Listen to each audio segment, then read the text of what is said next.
Isaac and Rebekah, a true love story. Abraham's wife Sarah had died, but Isaac, their son, apparently still was grieving her death. Father Abraham decided that it was time for Isaac to seek a wife of his own. He sent a trusted servant to find a suitable bride for Isaac, but she had to be from Abraham's original territory.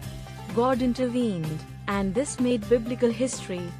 This story comes from Genesis 24, a rather long chapter. So, we'll look at pertinent sections and make an application at the end. The mission: find a bride for my son.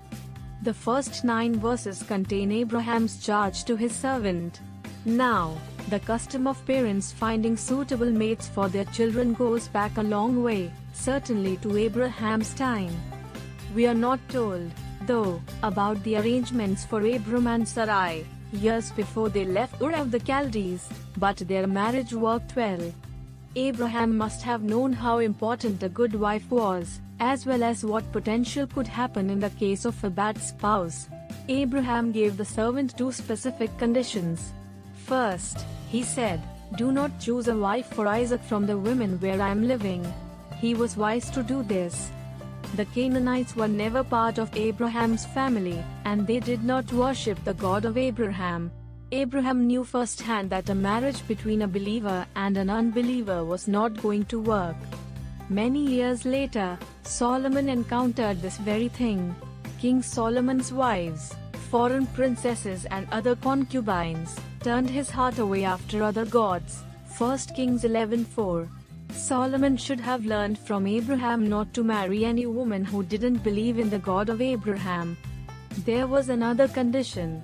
The servant asked if he should escort Isaac back to the land where Abraham came from, and Abraham promptly said no. In so many words, he said, "Don't even think about it." I sometimes wonder why Abraham wanted to keep Isaac close in proximity. Some reasons might include, God had told Abraham to offer Isaac as a burnt offering years before, and Abraham didn't want to risk someone else doing the same thing. Human sacrifice was practiced in those days, because Abraham was a very rich and powerful man, and he may have feared someone might trying to kidnap or kill Isaac for ransom. Isaac may have rebelled against his father's conditions or stipulations. Isaac had to learn to trust not only his parent, Abraham, but also his heavenly Father. Abraham also gave the servant an out, namely that he would be free from the mission if the bride-elect refused to come back to Abraham and Isaac's current location. The obvious thing, though, was the servant had to go there and explain the situation before the girl could decide. 2. The test: how will I know if she's the right one? The servant did the right thing here. He prayed. I'm sure there was a lot of prayer before and during the trip. After all, he had 10 camels loaded with the best Abraham had to offer. God protected the entire caravan, which made it safely to Mesopotamia, Abraham's home country. The servant made this specific request. He couldn't have known which young lady to pick for Isaac's wife unless God directed the right people together. That's exactly what he prayed. If she's willing to provide water for the animals, she was bound to be the right one.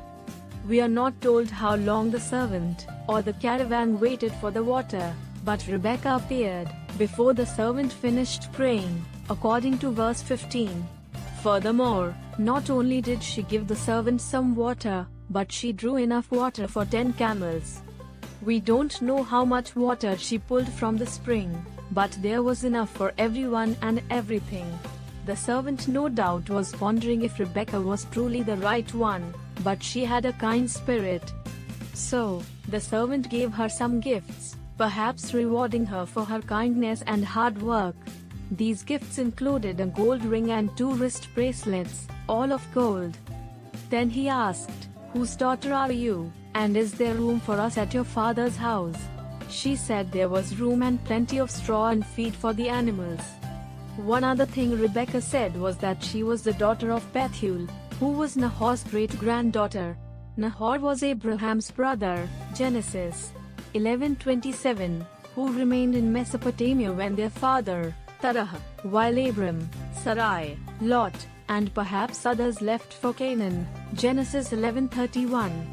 So, at the very least, she was a distant member of Abraham's family.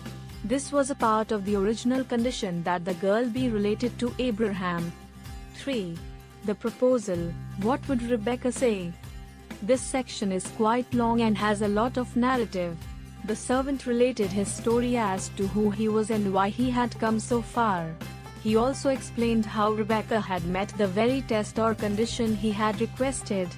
Then he made a request. He wanted to know if Laban and Bethuel, Rebekah's brother and father, respectively, would deal kindly and truly. I can imagine those two men looking at Rebekah's new gold jewelry and wondering if the servant had more goods he was willing to give. Laban and Bethuel definitely replied to the servant's request. We might say, "It's okay with us, but wait a bit, won't you?" According to verse 51, they said, "Take her and go." But I find it a bit odd that Rebekah wasn't involved in this decision. The servant then gave all of them gifts of silver and gold, clothing, and many precious things. Not only did this prove Abraham's generosity, but it demonstrated God's blessings. Had Nahor come to believe in God as his brother Abraham had done? Had Milcah, Bethuel or Laban? We may never know the true spiritual condition of these folks, but we do know they couldn't argue with the servant's testimony of God's goodness and God's blessings. Verse 54 talks about a feast they all enjoyed. They ate and drank, and spent the night. Then they rose up and were ready to head back to Abraham. Guess what? The mother and brother decided they wanted to keep Rebekah for a while. They wanted her to stay for 10 days. What had changed their minds? I'm sure the family wanted Rebekah to look her best for the wedding, or at least give her a bridal shower. It's all spelled in one word: delay. Did they really want her to go? The servant wouldn't agree to her staying longer, however. I can see him, perhaps mounted on his own camel, saying, "No, we are leaving now. Send me away, that I may go to my master." Now the family decided to ask something they probably hadn't asked Rebekah before, and it's a beautiful question. Will you go with this man? Will you leave the land of your birth, your family and friends, your sheep and the other animals? Will you leave all you ever knew and go to a place you know nothing about?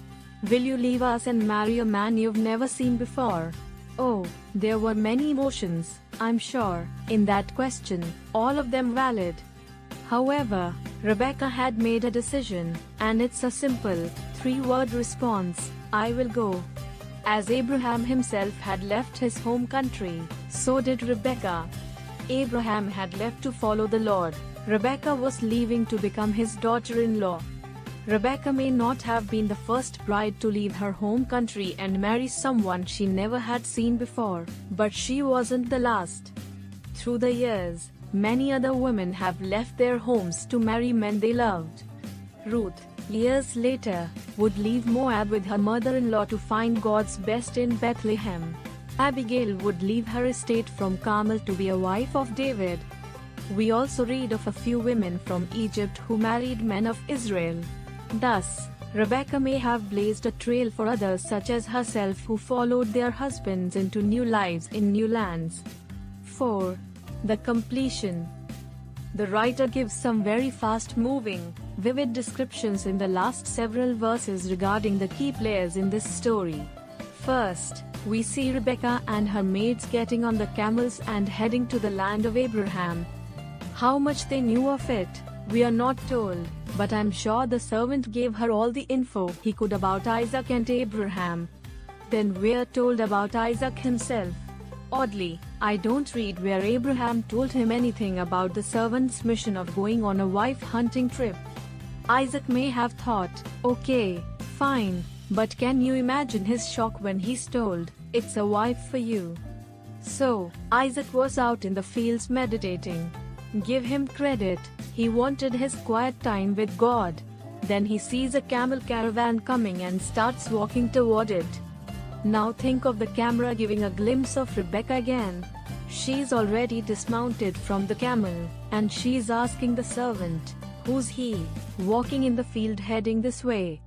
Imagine the delight of the servant when he says, "That's Isaac, my master."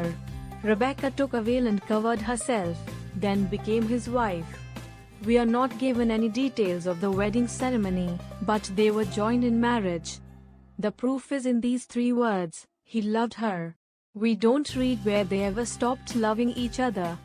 When we truly have God's love in our hearts, it will be easy to share that love with our spouse.